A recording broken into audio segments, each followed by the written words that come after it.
And welcome back to a build video for Elden Ring. This time around we got Jack Ketch, the Executioner. So, to jump straight into the stats, we got 60 Vigor, 15 Mind, 43 Endurance, 75 Strength, 23 Dexterity, 14 Faith Intelligence, and 45 Arcane. Intelligence and Faith and Mind are all left at base. I just have the Great Rune that puts +5 to every stat. And this is a poison strength build, so all of these are going to be poison. We got the Executioner Poison Great Axe with Sword Dance. We got the Poison Long Haft Axe with Royal Knight's Resolve. The Poison Iron Cleaver with Beast Roar. And Poison Sacrificial Axe with Stormcaller. Really interesting weapons. I mean, it's not really meta, but, you know, sometimes it's fun to just pick up a bunch of axes and beat the piss out of everything. As far as other gear, we have the Page Hood for that Executioner look. There's 3 chest pieces. This one, if you want to wear all of the weapons, you have to go with this one. I'm not a big fan of the yellow on the back, but I did like that big apron on the front. It kind of makes me think of a butcher where he doesn't want blood all over his clothes. Alternatively, you could go with the Scarlet Tabard. I think that looks very nice. It does give you a lot more poise, and so it's a very solid option. And lastly, we have the Eye Surcoat. This one still, I think, fits the look of Executioner, and this one gives you quite a bit of poise. So, but like I said, if you want to wield all the weapons at the same time, you gotta go with this. Next up, we have the Malformed Dragon Gauntlets, mostly just so we can have more poise. As you can see, with this build how it is, we got 48 poise, so we don't have a whole ton. Originally, I was running with these though. I like the bloody look on them, so if you're gonna run for the cosplay, I would definitely put these on. Boots, however, at first I really wanted to wear something that fit the look, and I think this also fits pretty well.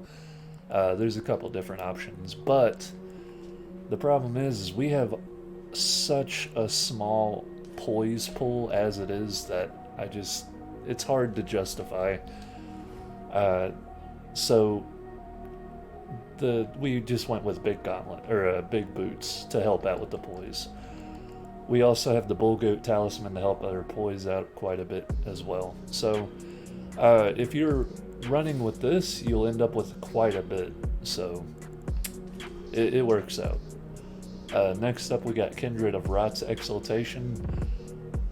It gives you, I think it's a 10 or 15% damage bonus whenever something's poisoned or rotted, so naturally we have all the poison, so that procs pretty often. Especially with the great axes, I've had it go where I can poison somebody in 3 hits. So that would, you know, that counts as 2. So you just have to hit them a 3rd time. Alternatively, you could hit them with this and then immediately go into the Sword Dance, and that will almost 100% poison somebody.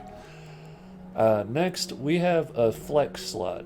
I do like the Claw Talisman, but for PvP, I usually switch to an Erdtree's Favor. Just because, you know, it's very difficult to get those jumping attacks off all the time. You may be lucky to get one every now and then, so I think the bonus stats are just better all around. We already talked about the Radagon Soar Seal. For our flask, we have boost all damage negation and poise. Mostly just because that's gonna help out a lot with the whole game. So the reason we went with these weapons is Jack Ketch historically was known as one of the worst executioners in existence, or in history, I should say. And one of the problems, I believe, is that he didn't sharpen his fucking weapon, like his axe. There's 2 known occasions that kind of brought him to fame. And both times it's because he had to chop this dude's head like 9 fucking times to actually behead him. And so the executioner's axe, it has the shape. But this other axe over here we went with because it looks so blunt and it just kind of fit the theme. Now, alternatively, I'll just show it with one weapon so you can see here. Let me show the damage that we're getting.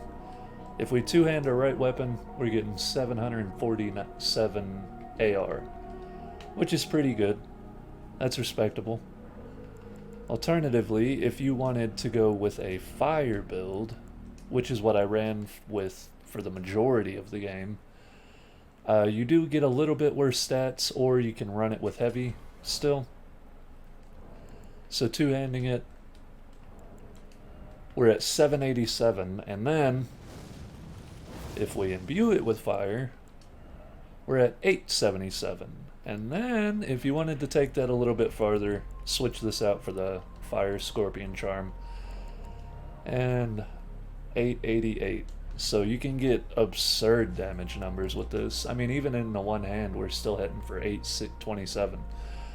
So if you wanted to put fire on all these weapons, it works well, but I thought the poison route just kind of fit the theme of the build a little better. So without further ado, let's get into the showcase. I got a lot of PvP and PvE to show you, so hope you enjoy.